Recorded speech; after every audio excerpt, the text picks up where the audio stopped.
Well, it's 4:30. I'd made some progress, and I thought I'd share it with you. Uh, One is I'd asked Ed Golden Hands, Ed Golden, to make me a harness, and he made me two harnesses. He's not well. He's got a eye infection, and I said, don't do it. And he went ahead and made me two. Ed Golden of Golden Hands is a train repair guy. He is wonderful. Okay, I had a serious brain freeze on my schematic. This you don't see. This is the overall, right? Pardon me. And I had this circuit down here, and I knew I needed it, but I couldn't remember what it was doing. I have it built here in a breadboard. Diodes, so I could have AC coming in and DC coming out, which I thought that's what I needed, but I couldn't figure out why and what was I doing with it. And then I went back and back and back and back to my original design notes, which of course, oh God, how am I going to remember what that was? Who can help me with this, okay? Well, I remember that, but I don't know what. And on and on. And I studied these things. I read through them. I tried to put my brain around what was going on and why am I doing this. And then finally it hit me. I found somewhere the magic thing that clicked. I am not converting AC. What I need to do, and I even had it on my notes here, I'm writing in, I had AC and I scratched it all out. What I need to know is the engine's motor on? Yes, no. Right there. Yes or no, is the engine's motor on? The problem is it could be on in forward and it could be on in reverse. But the polarity changes. So it could be on, but how do you tell if it's on? You can't just use a stupid relay. You got to use something more sophisticated. So I used a rectifier bridge to say whether this is positive or negative, and this is positive or negative. If there's energy flowing in here, we're going to get positive out of here and negative out of here, whether it's in forward or reverse. Oh, yes. That's what I wanted, a constant DC out when the motor's on. If it's off, there's nothing coming out. And the relay only needs to know, is the motor on, yes or no? Otherwise, if there's energy to the relay and the motor is off, it goes to idle mode. This is the fan. This is the chuff fan, the DC motor that controls the smoke, okay? Not chuff, smoke. This is the smoke fan, okay? Smoke's on. What should the motor do for the fan blade? Do I want to puff air, puff a lot of air, no air, a little bit of air, or stop, brake, no air? So if the motor is off, the relay then sends what I call an idle speed. It's about 3 volts to the fan, and the fan's running at low speed. And that gives us, one, a cooling flow of air over the heater so it doesn't overheat while it's sitting at the station. But also, you see a trickle of smoke coming up at the station. So it's idling. You get the steam popping off. You could do some voices, but you also have the smoke coming out, so it's really cool. And the fan, oh geez, with the motor off, then that means there's an interesting thought. The firebox is off. Maybe the firebox should be wired into this same signal here. If the firebox came off of here, then that would be on regardless. That's an idea, isn't it? Okay, at any rate, I'll write that up so I can do it later. Okay, so then, now the motor's on, so now we're getting a positive signal. Whether it's in reverse or forward, we get a positive signal. It's on. Okay, energize. Now, whether it's going brake or or full speed is here, and this is dependent on the position of the trigger, the relay. In one position, we're in hot mode, and the other position, we're in brake mode or off mode. So as the trigger goes off and on, this toggles between full speed, puff, and no full speed or brake. So the puff signal is, it's not on all the time. It's just puff, brake, and then the idle is constant but low speed. This is anywhere from 5 to 8 volts. Probably not 8. It's more like 5 or 6. And so you'll get a robust burst of smoke, and then the brake is to cut it. And so there's a clean brake. At any rate, I just tested all of this. I have my little breadboard. I have the outputs, and I had everything running. And when I touched this pin to this little silver, I'll get my finger out of the way, touch this pin to that silver dot there, and I stuck my ear down, I could hear the fan motor on the smoke going puffing in sync with the chuff sound. Yes. Now I didn't see smoke because I don't have the smoke turned on yet, but I like to test my circuits so I know what I got before I get there. Okay. Anyway, for me is monumental. Big step. This is only the third time I've built this PC board. A guy from St. Louis, Tom, I think, I have to look his name up. Super nice fellow. Helped me with this circuit. He told me about these chips and how they could help do what I want, plus the relay.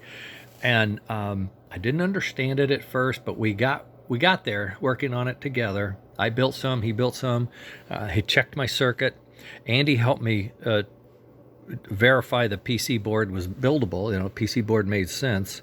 So I have help here. I don't do everything. I can't. Okay, I have help. So these guys are great. And we got it. I think it was Robert, maybe. Anyway, Andy and Robert, we got it together, and now it's working. I just tested it. It tests out. So I'm going to now take these components and try to build a tiny little postage stamp of a board and shove it down in there and encapsulate it so it's isolated and all that stuff.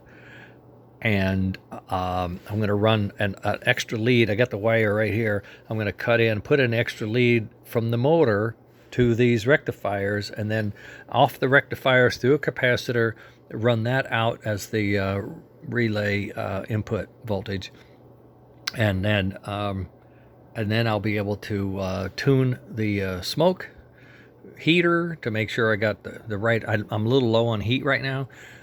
Turn the heat up and make sure we can get smoke. So we'll have smoke, chuff, puff, idle, and we know the motor. I don't know if I said this, but the motor's running. I turned this thing on, the motor's running. The wheels are turning on the engine from a motor controller. So the motor controller is running the engine now. This guy is doing his job. I've measured the voltages coming out. We're fine. I get this wired up. The only thing I have left then is a fan. I'm going to wait on the fan. I got to print a new chassis anyway, so I think I'm going to wait on the fan and just I'm going to try to design a better way to fit the fan in so it's secure. And then I should be ready to go. I want to make sure I've got a good smoke system. I rebuilt this one. I took it apart, tested all the parts, and then put them all back in. Not easy to do with soldering and desoldering and pushing them back and blah, blah, blah. But I want to make sure that's working, and then I'll be able to finish the harness. And that's when I'll take this guy out, and I'll use this and some other wires, and all this mess here should be something like that. Isn't that amazing? Oh man, I'm just so happy. I am definitely not having a Bailey's tonight. I think I'm going to have a beer. I haven't had a beer in 2 years. I think this deserves a beer. Oh, the other thing I wanted to say, if anybody's still watching, I've reached 950 subscribers on the YouTube, which for me is monumental.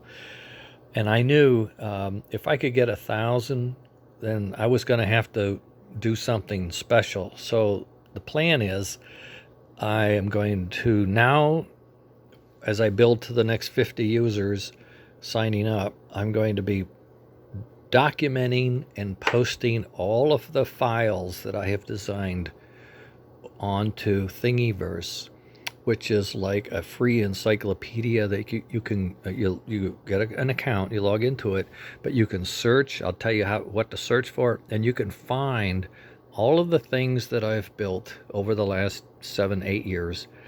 And if you want something of it, you download what's called an STL, stereolitho thingy, a file, and you can use that, and you can 3D print any part I have made. If you have a 3D printer, or a friend that has a 3D printer, or you have a 3D printer at school that you can use, you can take an STL and load it, set it up, and print these parts yourself. I am never ever going to commercialize this in any way. I'm too damned old, and it takes too much work, and I'm not going to do it. So the only way this makes sense to me to continue this is that I share it with everybody that wants it, and that more and more people can have fun trains with STEM technologies, or Internet of Things, or 3D printing, or mini mills, and these trains, they're beautiful trains. They're lovely machines. They're from the 30s in the O gauge pre-war, and in the 50s the S gauge post-war. They're just beautiful trains. I mean, they're just lovely. And we can really have a great time with them.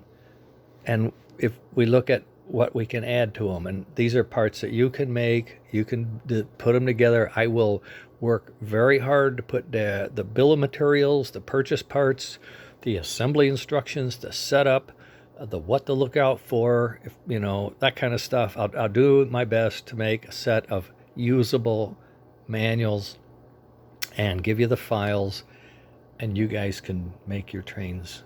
And I would just be thrilled if people would do that. I'd be happy. It's not buy what I did. It doesn't matter to me. I'm old, and I'm not going to do this forever. Eyes, hands, feet, everything's going. So you never know. Margaret falls and hurts her foot, and she's in a wheelchair for 3 months. I mean, that happens. And so that was a realization, I guess. A lot of think time.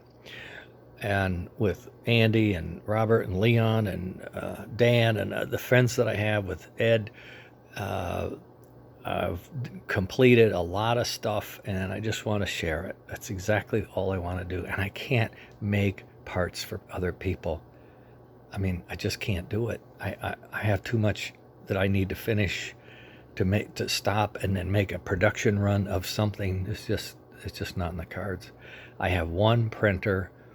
I got one pair of arms, one brain, but what I can do is share everything I've done in a manner that you guys can use. You really can. And I can find people like Dan Shook is willing to print parts for people at whatever the plastic costs. You pay him, he'll print it. So he's retired. We've talked about this. Others can do it as well. So there are people, you'll find people, they'll gravitate to this. Maybe they'll bring them all down and print them, and they'll offer them for $5 or $10. I don't know, but this is not outrageously expensive. Building the PC boards can be a headache, but it's not terrible. I mean, I'm not that good. I'm a hacker at everything I do. I can make it work. So if I can, you can. I mean it. All right, I gotta go. I gotta get this thing built. I'm so happy. I'm just so thrilled.